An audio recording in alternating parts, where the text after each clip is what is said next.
It was finally summer break, and we all wanted to make plans to go to the Flowers Festival that was happening soon. So what should we do? My friend June asked everyone. Well, I'm not sure.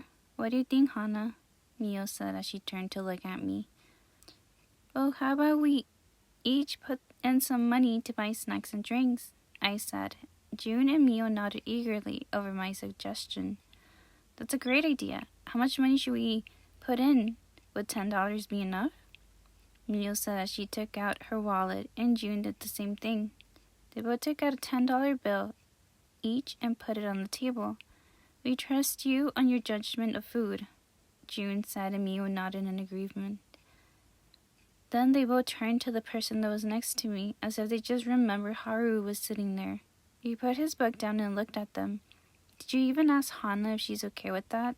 But June and Mio went quiet. It's alright, Haru. I don't mind doing it. Haru sighed and took out his wallet as well, pulling out a $10 bill. Here, he said, and I took it, together with the money my friends had left on the table. Alright, I'll be sure to get a lot of snacks, so now to make plans to where we should meet up. Oh, I know. How about the hill that we sometimes sneak away to? You know, the one we sometimes hide away after school? June said, and Mio chimed in. Oh, that's a great idea. Why don't we meet there at 7:30? I think that would give us enough time to set everything up. When no one disagreed, it was settled. We were going to meet up at 7:30 up the hill. After that, we continued chatting away, looking forward to the weekend, wanting it to arrive faster. In the meantime, I took my phone out and made a list of the things that we would need for that fateful day. After a while, we all said our goodbyes and went our separate ways. Me and Haru were neighbors, so we started heading home together. I sighed as I gripped my hand on my bag. I must make sure I take enough things that everyone might like. What things would be good? I murmured to myself as I followed Haru back home. It was the day before the fireworks show, and I had to go buy the things we needed. I added more things to the list of things we would surely need, like napkins, cups, and plates are for sure. Snacks as well, of course. Well, with $40, we should have enough to have different types of things to add. I just need to be careful with what I choose. I can get anything that's too expensive. Then I felt my phone vibrate in my pocket, and I pulled it out to check who could be calling me. I was surprised to see on the screen Haru's name.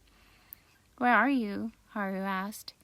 Oh, hey, Haru. I'm heading to the store that's close to our neighborhood. Did you need something? Okay, I understand. I'll see you there. Wait for me, Haru said as he hung up. What could Haru be thinking? I had no choice but to find a seat nearby and wait for him. I took out the notebook with the list of things I needed and went over it again. Mio and June seemed excited for tomorrow. Ever since the last time we gathered, they kept bringing up how it was going to be amazing, that it's going to become high school memories and all that stuff. They think that it was our last year of high school together. This might be the last time we could ever gather freely like this. Then we would all go our separate ways. Just thinking about it made my eyes sting a little. But then someone snatched my notebook away from my hands, making me quickly look up to see Haru standing in front of me.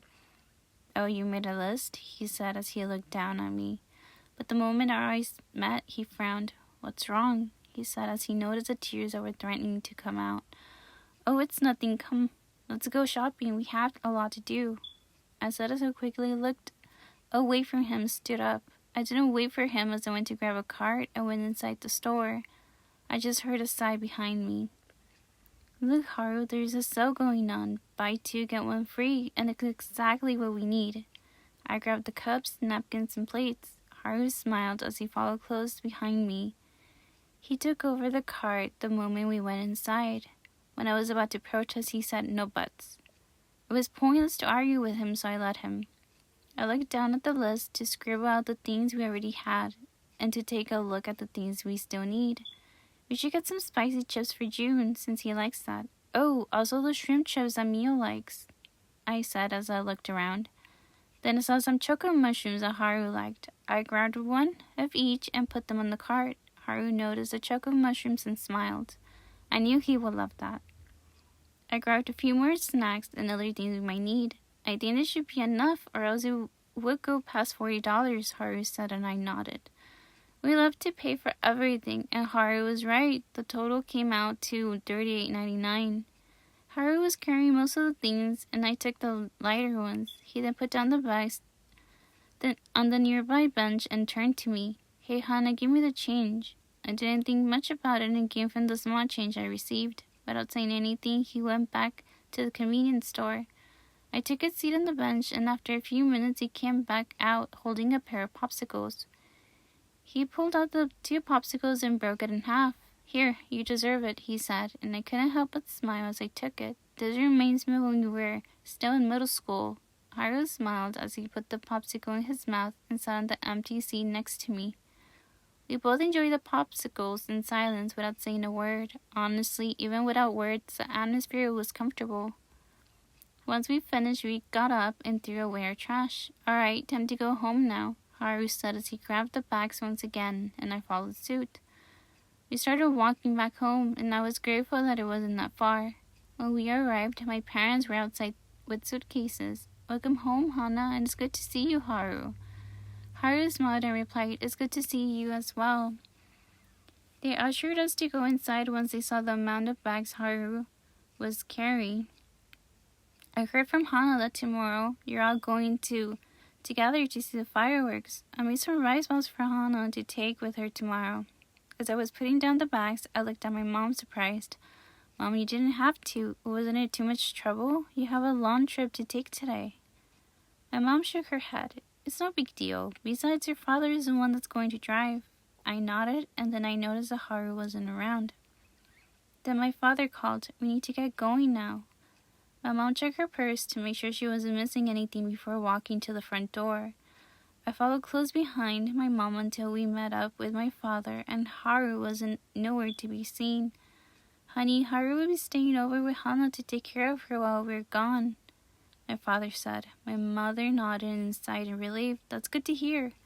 I wouldn't have been able to sleep peacefully knowing Hana would be here by herself for days." My eyes went wide. "Father, you didn't force Haru, did you?" I looked at him and he shook his head. "Haru offered that he'll stay with you for the days that we will be gone. I don't see what's wrong with it. He used to spend the night all the time back then." I didn't have anything else to say, and I just nodded. Then Haru came out from his house with a backpack and came over to join us. My dad nodded. "We'll leave Hana in your care, Haru. If anything comes up, don't hesitate to call me." Haru nodded. "Don't worry, sir. I'll take care of Hana. Have a safe trip." And with that, my parents got in the car, and we watched them leave until their car wasn't visible anymore. "All right then, let's go inside," I said to Haru, and we walked to the front door, letting Haru walk inside first. When was the last time Haru spent the night over at my house? It was during the last year of middle school. Once we started high school, he stopped having sleepovers, and eventually he started coming less and less over to my house. At first, I was saddened by it. I was so used to having him around me that when he wasn't, it felt like something was missing. I never knew the reason why he suddenly stopped coming over, and I never got the courage to ask him why. He didn't bother explaining it to me either, so time passed and eventually I got used to it. I was happy that he was still my friend. That's all that mattered to me. Haru put down his backpack by the entrance and he went to join me in the kitchen. He saw that I was unpacking the things we had just bought and he started helping me out. I went to grab some picnic baskets that my mom had, and I noticed that there was a picnic blanket inside one, just what we need. I brought them over with me and set them on the table. "You think it's going to fit?" Haru asked, frowning. "Well, we could at least try. If not, we could take a few things in a backpacker bag." Haru sighed as he started putting one by one all the snacks that we bought in one basket, while I was putting the plates, napkins, and cups in the other. "Oh wait, let me put the drinks in the fridge." I went to do that and came back. No, my mom left the rice balls in the fridge, so I had to make sure I don't forget them tomorrow. Then I felt warm fingers slowly rub my eyebrows. "Oh, sorry, I didn't know I was frowning," I said as I smiled to Haru. "You know, why didn't you ask June or Mio for help?" Haru asked. "Well, I did offer Mio if she wanted to come and shop with me to pick the snacks together, but she said she was going to be busy today. Same with June." He sighed and patted my head. "Then why didn't you ask me?" Haru said. but hearing the hint of anger in his tone, I was unable to meet his eyes. Well, I didn't want to bother you. He sighed and flicked my forehead. Ow. I slowly rubbed my forehead as my eyes got teary from the unexpected pain. Next time, tell me. I'll always have time for you, he said before patting my head. I'm going to go and take a shower. You should do the same. Tomorrow is going to be a long day, and we should head to bed soon, he said as he walked away. I watched him grab some clean clothes from his backpack and left to the guest bathroom. I sighed and made sure I didn't forget anything for tomorrow before heading upstairs to my room to gather some clean clothes to take a shower as well. After I finished, I went downstairs and saw Haru lying on the couch playing with his phone. Without looking up, he said, You're done already? You should have just relaxed some more. I shook my head as I took a seat on the empty sofa. I wanted to spend some time with you. It's been a while since we last got to hang out like this in my house. He didn't say anything, but just turned off his phone and put it to the side. Want to play some games together? We still have time, Haru said. Really? I said, surprised, and he nodded. Yes, really. Come on, let's go, he said as he stood up and offered his hand to me. I happily took it and we headed upstairs together. What I didn't expect was for Haru not letting go of my hand until we arrived at my room. My heart isn't calming down. But it didn't seem to affect Haru at all, that we were holding hands. He didn't let go until we were in front of my door. He opened it and went inside and started setting up which game he wanted to play and getting the controllers ready. I couldn't help but smile as I watched Haru get everything ready. Even though it's been years, he still remembers where everything was. Alright, are you ready? I won't go easy on you. I couldn't help but chuckle. I'm ready, I said as I sat comfortably on the rock that was in the middle of my floor, and Haru did the same. I hadn't noticed that a few hours had passed until Haru brought it up. I think it's enough for tonight. We should start heading to bed now. I sighed and pouted. I was having so much fun. Haru noticed and laughed. You should look at your expression. It's so childish. You haven't changed at all, huh? I set the controller to the side and climbed to bed. Whatever, I'm going to sleep now. Good night, I said as I went under the covers and gave him my back. I just heard a light chuckle and heard him pick up the controllers, and then there was silence. Did he leave? But then I felt an arm wrap around me and I felt my body get tense. Haru? I whispered. He didn't say anything, and instead, he rested his chin above my head. Do you know why I stopped coming over to your house? I shook my head gently. I always wondered why, but never got the courage to ask you. He sighed as he got closer to me. I felt his warmth against my back. It was so comforting.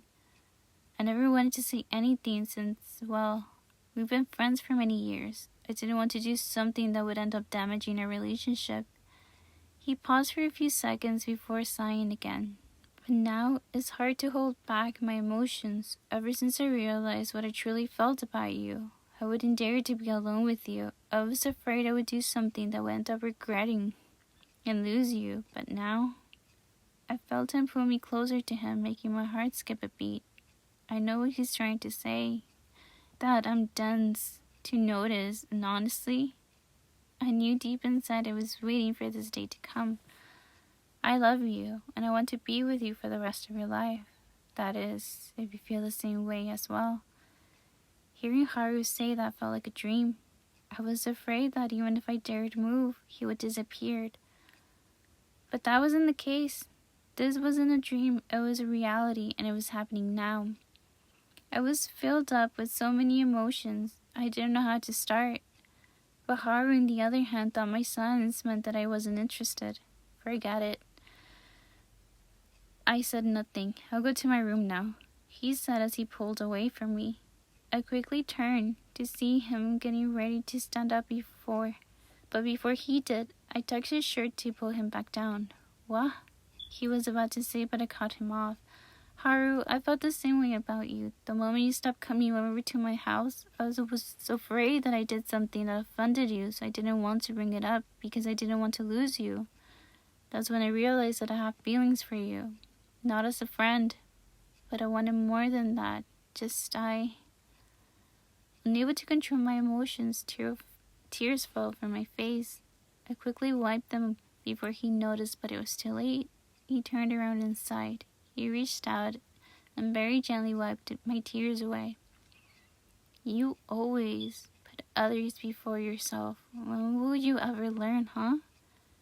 He then gently picked up a strand of my hair and brought it to his lips.